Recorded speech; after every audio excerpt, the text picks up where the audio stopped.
Good morning students, my name is Rishabh Jain and welcome to my YouTube channel The Mind Shaper। आज के lecture में हम लोग last lecture में हम लोगों ने क्या पढ़ा था, रियल नंबर के कुछ कॉन्सेप्ट पढ़े थे। तो 4 कॉन्सेप्ट हम लोग पढ़ चुके थे। जिसने भी वो वीडियो ना देखी हो वो मेरे डिस्क्रिप्शन से उसका लिंक ले सकता है। पहले आप उसको देख लें तो बेनिफिशियल रहेगा आपके लिए। तो ये हम लोग सेकंड लेक्चर हमारा रियल नंबर का स्टार्ट करते हैं और यही हमारा सेकंड एंड लास्ट लेक्चर है। इसके बाद रियल नंबर का चैप्टर हमारा ख़त्म हो जाएगा। इसके अलावा और कोई भी कॉन्सेप्ट इसमें नहीं है। ठीक, चलिए स्टार्ट करते हैं। तो कल हम लोगों ने रियल नंबर में लास्ट कॉन्सेप्ट हमारा पढ़ा था √2 इज़ इरेशनल की प्रूविंग, √2, √5, √3 एंड √7 की प्रूविंग।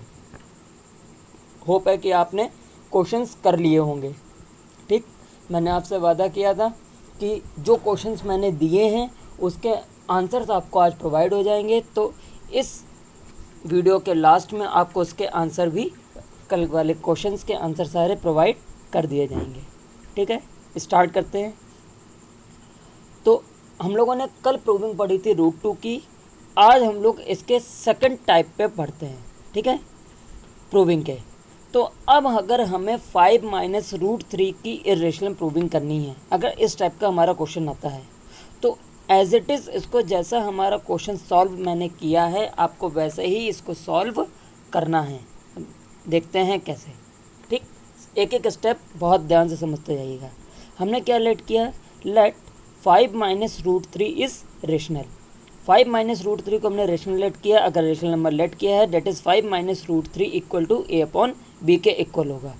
अब हम लोग क्या करेंगे, जो हमारा रूट वाला पोर्शन है, बहुत ध्यान से समझिएगा, जो हमारा रूट वाला पोर्शन है डेट इज़ √3, √2, जो भी हमारा रूट वाला पोर्शन आएगा उसको हम लोग फ्री करेंगे। मतलब उस टर्म को हम लोग कम्प्लीटली फ्री करेंगे।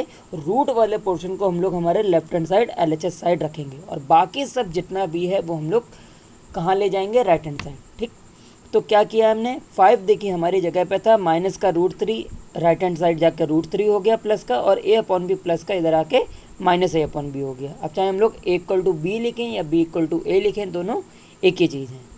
क्लियर। तो √3 इक्वल टू क्या हो गया, 5 - a/b। बस हो गया इसका सोल्यूशन। इतना काम करना। अब 2-3 लाइनें और लिखनी है। क्या है, यहाँ तक बात समझ में आई कि हमने क्या किया, √3 को फ्री कर लिया।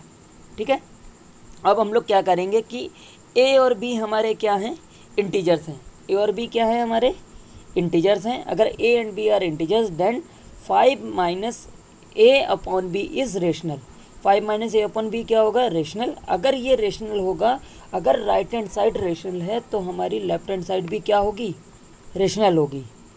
ठीक है, क्योंकि ये इक्वल के फॉर्म में लिखा है। अगर राइट हैंड साइड रेशनल है तो लेफ्ट हैंड साइड भी क्या होगी, रेशनल होगी। अगर ये रेशनल होगी तो हमारा √3 भी क्या होगा, रेशनल। बट कल के लेक्चर में हम लोगों ने पढ़ा था क्या कि √3 क्या है, इरेशनल है। तो ये हमारा कॉन्ट्राडिक्शन पैदा हो गया। मीन्स कॉन्ट्राडिक्शन मीन्स विरोधाभास। कॉन्ट्राडिक्शन हमारा क्या है कि √3 हमने क्या प्रूव किया था कि इरेशनल है, और क्वेश्चन के अकॉर्डिंग क्या कह रहा है कि √3 हमारा क्या है, रेशनल है। तो जो हमारा एजम्पशन है वो हमारा क्या हो गया, रॉन्ग। हेंस 5 - √3 क्या है, इरेशनल। ओके, क्लियर, समझ में आया, क्लियर। चलिए आगे बढ़ते हैं, एक और क्वेश्चन लेते हैं। ठीक, एक क्वेश्चन और लेते हैं। अगर थोड़ा सा इससे लेवल अप वाला क्वेश्चन आता है, इस टाइप का देखिए, 3 + 2√5 इज़ इरेशनल। इस फॉर्म में आता है, मतलब कि हमारे पास 2 टर्म होंगे, 2 टर्म में हमारे पास अनदर टर्म में भी एक नंबर होगा और जो रूट वाला टर्म है उसमें भी एक नंबर होगा। तो हम लोग क्या करेंगे, तो सबसे पहले हम लोग टर्म फ्री करेंगे। पहले तो वही हम लोग क्या, उसको रेशनल लेट कर लेंगे, देन इक्वल टू a/b। अब हम लोग क्या करेंगे, सबसे पहले 3 को लेके जाएंगे। ठीक, टर्म फ्री करते हैं, 3 लेके जाएंगे तो 3 उधर जाके क्या हो जाएगा, -3। ठीक, एलसीएम ले लेंगे b का, तो a - 3b/b। देन 2 हमारा कहाँ आ जाएगा, मल्टीप्लाई में है 5 √5 के संग, तो वो हमारा कहाँ आ जाएगा, डिवाइड में, तो a - 3b/2b हो जाएगा। क्लियर। फिर वही लाइन, अब हमारा √5 कम्प्लीटली क्या हो गया है, फ्री हो चुका है। तो हम लोग नेक्स्ट लाइन लेंगे, क्या होगा, a and b are integers. A and B integers हैं तो राइट हैंड साइड क्या होगी, रेशनल होगी। जो भी हमारा राइट हैंड साइड में बन के आएगा उसको हम लोग एज इट इज़ उतार देंगे और वो हमारा रेशनल होगा। Then √5 is also rational but this contradicts √5 is irrational, then our assumption is incorrect and 3 + √5 is irrational. बस काम हमें क्या करना है कि हम लोग a/b के इक्वल में लेट करेंगे, उसके बाद हमारे रूट वाले टर्म को कम्प्लीटली फ्री करना है। फ्री करने के बाद सेम सारी लाइनें जो RHS में आ रहा है उसको हम लोग वी गेट के आगे लिख देंगे, बाकी सब कुछ हम लोग सेम करेंगे। होप कि आपको समझ में आ गया हो। ठीक, आगे बढ़े, चलिए हमारे नेक्स्ट क्वेश्चन पे आते हैं। नेक्स्ट क्वेश्चन क्या है हमारा, अब नेक्स्ट कॉन्सेप्ट देखिए। पहले इस लाइन को पढ़ लीजिए बहुत ध्यान से। होता क्या था, अभी तक हमारे यूपी बोर्ड को CBSE बोर्ड कर दिया गया था, तो ये जो हमारा कॉन्सेप्ट है यूपी बोर्ड का पहले हम लोग का आता था। जब से ये CBSE बोर्ड किया गया तब से ये कॉन्सेप्ट बोर्ड में आना बंद हो गया था। बट इस साल 2020 के एग्ज़ाम में क्या हुआ है कि ये क्वेश्चन 4 नंबर में दे दिया गया और बहुत बच्चों को प्रॉब्लम हुई। इसलिए प्रॉब्लम ना हो, ये कॉन्सेप्ट भी आपका क्लियर होना बहुत ज़रूरी है। ये कॉन्सेप्ट आपने 9th में पढ़ा होगा, 9th का ही ये कॉन्सेप्ट है। ठीक, चलिए बात करते हैं क्या है क्वेश्चन। बहुत ध्यान से इसको समझना है और समझना ही है, ठीक है। तो स्टार्ट करते हैं हम लोग। फर्स्ट क्वेश्चन क्या है, एक्सप्रेस द नंबर 0.3178 बार। ध्यान रखिएगा बार किस पर लगा है, सिर्फ 178 पर, 3 पर बार नहीं है। ओके, इसको P/Q रेशनल नंबर के फॉर्म में रिप्रेजेंट करना है। तो बार का मतलब क्या होता है, बार बार रिपीट होना, मींस रिपीटिशन किसका हो रहा है, 178 का। ठीक है, तो सॉल्यूशन स्टार्ट करते हैं। सॉल्यूशन क्या है हमारा, चलिए स्टार्ट करते हैं। क्या किया हमने कि जो हमारा 0.3178 बार है इसको हम लोग ने x के इक्वल में लेट कर लिया। क्या लेट किया हमने, x = 0.3178 178 178, इस तरीके से 178 रिपीट होता चला जाएगा। तो मैंने यहाँ पर सिर्फ 3 टाइम्स लिया है। ठीक है, ये इनफाइनाइट टाइम्स रिपीट होगा, यहाँ सिर्फ 3 टाइम्स लिया है। अब इसके बाद बहुत ध्यान से समझिएगा क्या करेंगे। हमने क्या किया, 10 का मल्टीप्लाई किया है दोनों साइड। क्यों किया है, बार से पहले हमारे कितने नंबर थे, बार से पहले हमारे पास सिर्फ एक डिजिट थी, दैट इज़ 3। ठीक, 178 से पहले कितनी डिजिट थी, सिर्फ एक डिजिट थी, दैट इज़ 3। तो जितनी डिजिट होती है उतने हम लोग 10 का मल्टीप्लाई करते हैं। मीन्स अगर एक डिजिट है तो 10 का मल्टीप्लाई, 2 डिजिट हैं बार से पहले तो 100 का मल्टीप्लाई, 3 डिजिट है तो 1000 का मल्टीप्लाई। क्लियर, तो दोनों साइड हमने 10 का मल्टीप्लाई किया। तो 10x = जब हम लोग 10 का मल्टीप्लाई करेंगे तो 10 के मल्टीप्लाई करने की वजह से 3 एक प्लेस डेसिमल हमारा शिफ्ट हो जाएगा। तो ये क्या हो जाएगा, 3.178 178 एंड 178। इसको हम लोग फर्स्ट इक्वेशन दे देंगे। अब हमारा जितने का रिपीटिशन हो रहा है, क्या चीज़, जितनी डिजिट्स का रिपीटेशन हो रहा है, कितने डिजिट्स का हो रहा है, 178 मीन्स 3 डिजिट का, 1 का 7 का और 8 का रिपीटेशन हो रहा है। जितने डिजिट का रिपीटेशन हो रहा है हम लोग उतने 10 का मल्टीप्लाई कराएंगे। मीन्स 3 डिजिट का रिपीटेशन है तो 1000 का मल्टीप्लाई कराएंगे। तो 1000 का हमने 10x में मल्टीप्लाई कराया तो ये हो गया हमारा 10,000। और 3.178 178 178 में जब हमने 1000 का मल्टीप्लाई कराया तो 3 प्लेस डेसिमल और शिफ्ट हो जाएगा। जितने जितने हम लोग टेंस का मल्टीप्लाई कराते जाएंगे उतने प्लेस हमारा decimal right hand side shift होता जाता है। बस ये बात ध्यान रखनी है। क्लियर, कहाँ शिफ्ट हो जाएगा, राइट हैंड साइड में।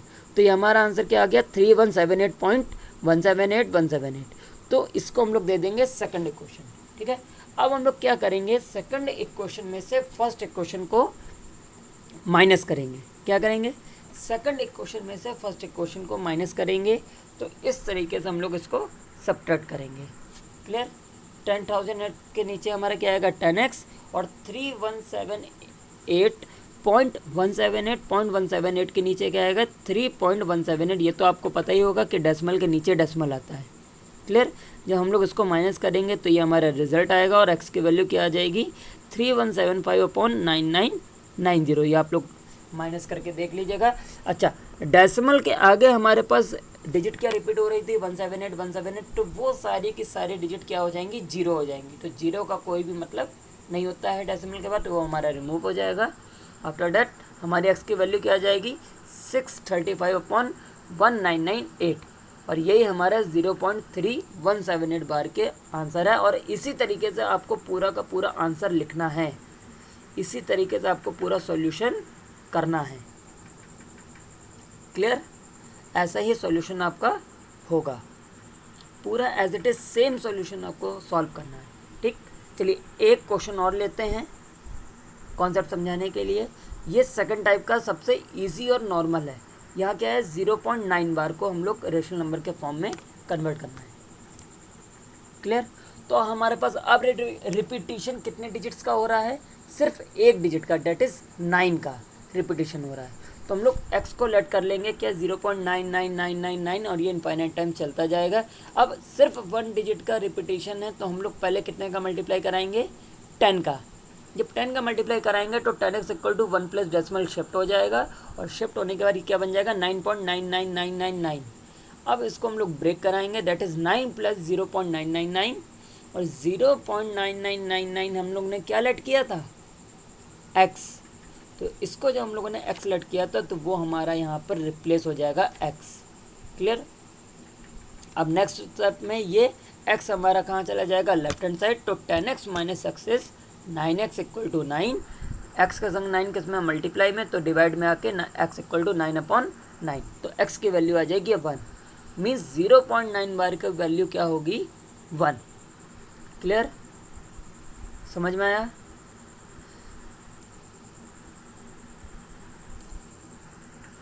चलिए आगे एक क्वेश्चन और थर्ड टाइप का इसी का। अभी तक हमारा क्या हो रहा था, एक डिजिट थी और फिर कुछ डिजिट्स का रिपीटिशन था, फिर क्या था, सिर्फ सिंगल डिजिट्स का रिपीटिशन था। अब यहाँ पर डबल डिजिट का रिपीटिशन है।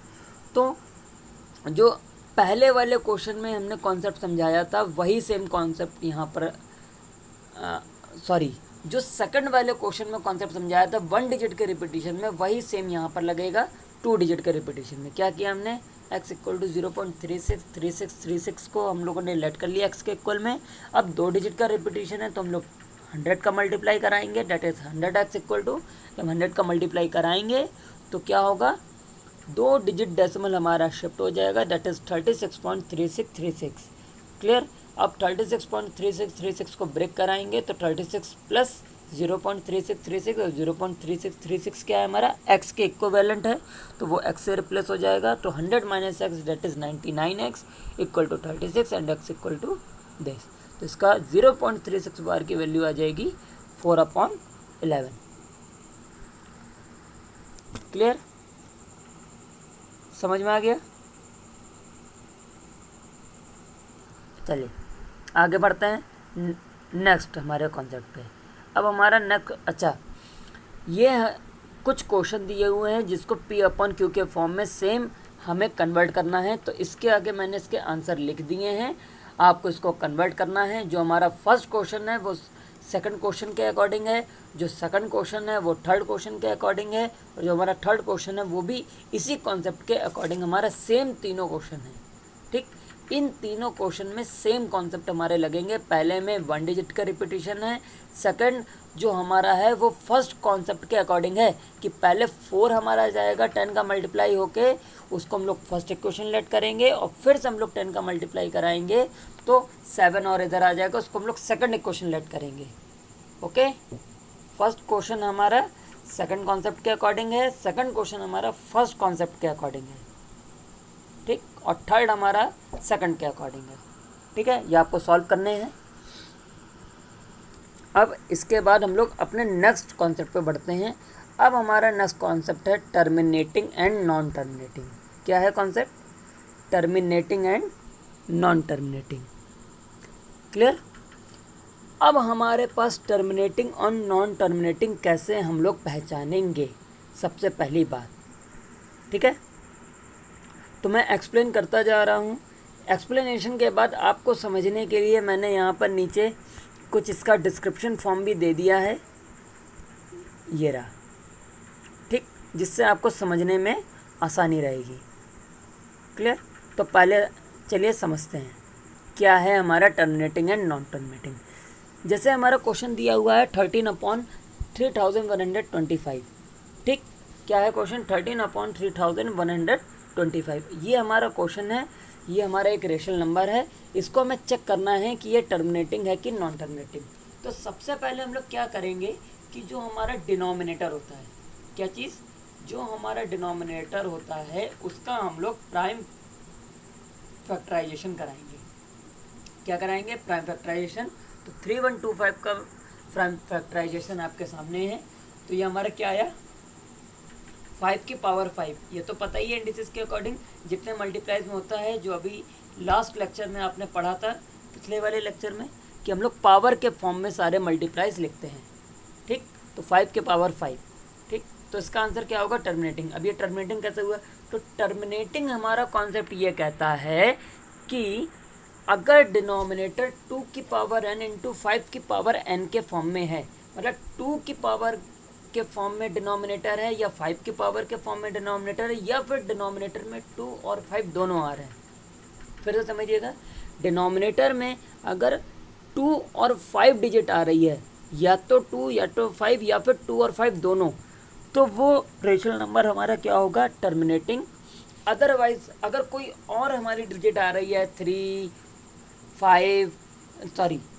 7, 9, ये कोई डिजिट आ रही है, तो वो हमारा क्या होगा? Non terminating. क्लियर? सिर्फ 2 और 5 ही हमारे डिनोमिनेटर में होने चाहिए टर्मिनेटिंग होने के लिए। क्लियर?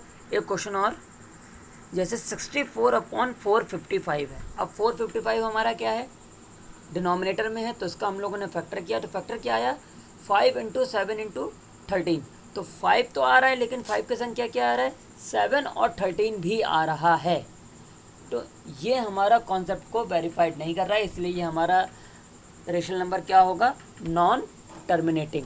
अच्छा, एक बात और, इसी में एक और थर्ड टाइप का क्वेश्चन होता है कि अगर हमने डिनोमिनेटर का फैक्टर किया और उस डिनोमिनेटर में 2 और 5 के अलावा कोई और डिजिट आई, जैसे 7 आ गई या फिर 3 आ गई, और उस 3 से हमारा न्यूमरेटर कट हो रहा है। क्या हो रहा है? उस 3 से या उस 7 से हमारा न्यूमरेटर कट हो रहा है और डिनोमिनेटर से वो डिजिट रिड्यूस हो रही है, गायब हो रही है, तब भी हमारा वो नंबर क्या होगा? टर्मिनेटिंग। क्या होगा? टर्मिनेटिंग। अगर डिनोमिनेटर से वो एक्स्ट्रा डिजिट न्यूमरेटर की वजह से रिड्यूस हो रही है, तो वो हमारा नंबर क्या होगा? टर्मिनेटिंग। ठीक, नहीं, ये नहीं कि हमने सीधे फैक्टर देखा कि फैक्टर में 2 और 5 के अलावा 3 आ रहा है, तो ये हमारा सीधे क्या होगा? Non terminating. और यहीं पे क्वेश्चन गलत हो जाएगा। सीधे आंसर पे नहीं बढ़ना है, पहले उसको चेक करना है क्या उस 3 से न्यूमरेटर कट हो रहा है क्या। अगर वो कट हो रहा है तो हम लोग क्या करेंगे? उसको डिडक्ट करेंगे, और कट करने के बाद हमारा क्या हो जाएगा? जो हमारा रिमेनिंग जो आंसर बचेगा वो हमारा टर्मिनेटिव हो जाएगा। क्लियर? अब हम लोग आगे बढ़ते हैं। इसके बाद हमारा क्वेश्चन है डेसिमल एक्सपेंशन। ठीक, ये इसी में आता है। पूरा क्वेश्चन हमारा ये आता है कि हमें पहले ये चेक करना होता है जो हमारा रेशनल नंबर गिवन है वो टर्मिनेटिंग है कि नॉन टर्मिनेटिंग, और अगर हमारा क्वेश्चन टर्मिनेटिंग है तो फिर हमें इसका डेसिमल एक्सपेंशन करना है, मतलब कि उस नंबर को डेसिमल के फॉर्म में कन्वर्ट करना है। तो पहले मैंने क्वेश्चन क्या लिया था? पहले हमने क्या क्वेश्चन लेके चले थे? 13/3125। तो ये हमारा क्या था? टर्मिनेटिंग। इसी को हमने आगे वेरीफाइड किया है। ठीक, क्या है क्वेश्चन हमारा? 13/3125। तो 3125 का फैक्टर क्या आया था? 5 टू द पावर 5। अब इसे हमें डेसिमल में कन्वर्ट करना है, तो बहुत ध्यान से समझिएगा क्या करेंगे। डेसिमल में कन्वर्ट करने के लिए हमारा डिनोमिनेटर में 5 और 2 दोनों होने चाहिए, क्योंकि 5 और 2 मिलकर ही मल्टीप्लाई होकर 10 बनते हैं। क्लियर?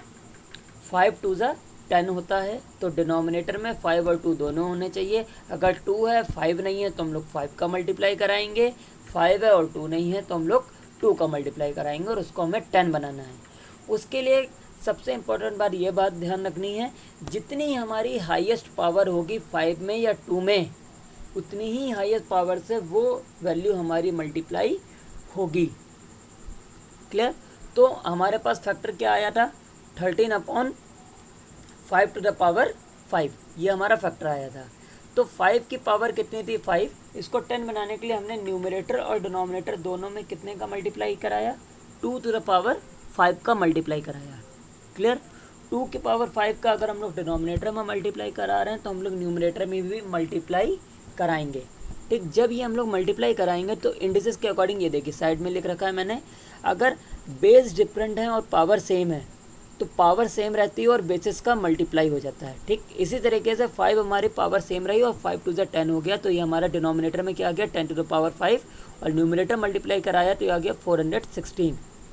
अब 10 के पावर 5 है, डिनोमिनेटर में कितनी पावर है 5, तो मीन्स 5 डिजिट के बाद लेफ्ट से हम लोग चलेंगे, 5 डिजिट के बाद हमारा क्या आ जाएगा, डेसिमल लग जाएगा। क्लियर, आफ्टर 5 डिजिट्स के बाद जितनी नीचे हाईएस्ट पावर होगी उतने डिजिट के बाद हमारा डेसिमल लग जाएगा। ठीक, एक क्वेश्चन और लेते हैं next. 23/2 to the power 3 and 5 to the power 2, ये है हमारा क्वेश्चन। इससे आपको कॉन्सेप्ट क्लियर करने में बहुत आसानी रहेगी। क्या है क्वेश्चन, 23/2 की पावर 3 एंड 5 की पावर 2। अब ये टर्मिनेटिंग है कि नॉन टर्मिनेटिंग, पावर नहीं देखेंगे कि पावर में 3 है। पहली बात ये ध्यान रखिएगा कि पावर में 3 से कोई मतलब नहीं, बेस से मतलब है। टर्मिनेटिंग नॉन टर्मिनेटिंग चेक करने के लिए क्या देखते हैं हम लोग, बेस। तो इसका बेस क्या है हमारा डिनोमिनेटर में 2 एंड 5। ठीक है, 2 और 5 हमारा बेस है, तो बेस में 2 और 5 है, मीन्स ये हमारा टर्मिनेटिंग होगा। और अगर ये टर्मिनेटिंग है तो इसका हमारा डेसिमल एक्सपेंशन होगा, और अगर हमारा नॉन टर्मिनेटिंग है तो उसका डेसिमल एक्सपेंशन पॉसिबल नहीं होता है, ना ही हम लोग करते हैं। क्लियर, तो 2 की और 5 में दोनों में से हाईएस्ट पावर किसकी है, 2 की। किसकी है, 2 की। कितनी है, 3। अगर 2 की हाईएस्ट पावर 3 है तो 5 की भी हाईएस्ट पावर कितनी होनी चाहिए, 3 होनी चाहिए। अब 5 की हमें पावर गिवन कितनी है, 2। ठीक, तो हमें एक पावर और चाहिए, तो एक पावर और चाहने के लिए हमने क्या किया, 5 का डिनोमिनेटर में मल्टीप्लाई कराया और 5 का न्यूमरेटर में मल्टीप्लाई कराया। ठीक, तो 5 के पावर 2 इंटू 5 की पावर 1, तो ओवरऑल हो गया 5 की पावर 3। और 2 की पावर 3 एंड 5 की पावर 3 मल्टीप्लाई होकर क्या हो गया, 10 की पावर 3, सेम जो ऊपर कॉन्सेप्ट यूज़ किया था। अब 23 और 5 का मल्टीप्लाई 115 और 3 डिजिट के बाद डेसिमल लग जाएगा। ठीक है, तो 3 डिजिट के बाद हमारा डेसिमल आ जाएगा लास्ट से, तो हमारा कितना आ जाएगा 0.115। क्लियर, ये बात ध्यान रखिएगा कि हम लोग पावर नहीं देखते हैं। नॉन टर्मिनेटिंग टर्मिनेटिंग चेक करने के लिए क्या देखते हैं हम लोग, कि हमारे पास बेस क्या है डिनोमिनेटर में, 2 और 5 है कि नहीं है। क्लियर, समझ में आया। अब इसके बाद ये आपके बुक के कुछ क्वेश्चन हैं, ये आपके कुछ एग्जाम्पल हैं। इन एग्जाम्पल को आपको देखना है और इन्हीं से आपको समझना है कि क्या टर्मिनेटिंग है और क्या नॉन टर्मिनेटिंग है। ठीक, ये आपके समझने के लिए मैंने कुछ एग्जांपल्स दे दिए हैं। ठीक, इन एग्जांपल को देखकर आपको समझना है कि क्या टर्मिनेटिंग है और क्या नॉन टर्मिनेटिंग है। ठीक, क्लियर।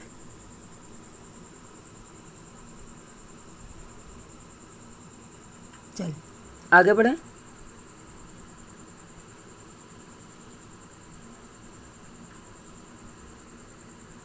इसके बाद कुछ सेकंड टाइप के एग्जाम्पल ये रहे, इनको भी आपको देख लेना है, इनको भी देख के समझ लेना और इनको पढ़ना है।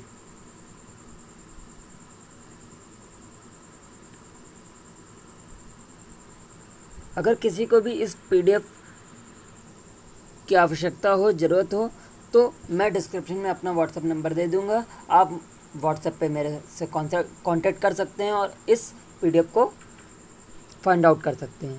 तो जिसको भी अगर पीडीएफ लगे कि उन्हें ज़रूरत है तो वो व्हाट्सएप पे मुझसे कांटेक्ट करके पीडीएफ मंगा सकते हैं। क्लियर, चलिए आगे बढ़ते हैं।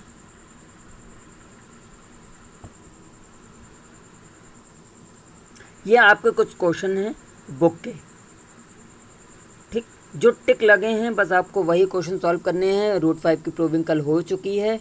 3 + √2 √5 की प्रूविंग मैंने ऊपर दे रखी है, वो आपको समझनी है। इसके बाद इसी तरीके से आपको प्रूव करना है।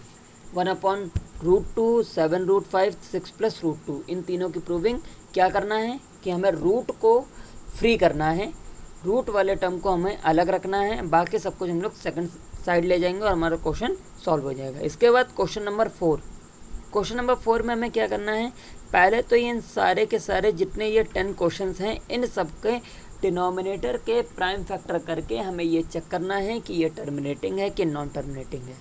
क्लियर? जब हमारा ये चेक हो जाएगा कि ये टर्मिनेटिंग है कि नॉन टर्मिनेटिंग है, इसके बाद इसका डेसिमल एक्सपेंशन भी करना है। जो टर्मिनेटिंग होंगे उनका डेसिमल एक्सपेंशन करने हैं और डेसिमल एक्सपेंशन करने के बाद उसके आंसर फाइंड आउट करने हैं। क्लियर? इसके देखिए आंसर भी मैंने दे रखे हैं कि कौन से टर्मिनेटिंग है और कौन से नॉन टर्मिनेटिंग है। ठीक, तो जो क्वेश्चन 4 करके लिखा हुआ है वो आपके सारे आंसर हैं कि टर्मिनेटिंग है कि नॉन टर्मिनेटिंग। उसके बाद 5th करके जो 1, 2, 3, 4, 5 एंड 6 वाला जो क्वेश्चन है वो हमारे सारे क्या हैं, टर्मिनेटिंग हैं। तो टर्मिनेटिंग होने की वजह से उनका डेसिमल एक्सपेंशन पॉसिबल है, तो वही हमारे डेसिमल एक्सपेंशन इसके गिवन है। क्लियर?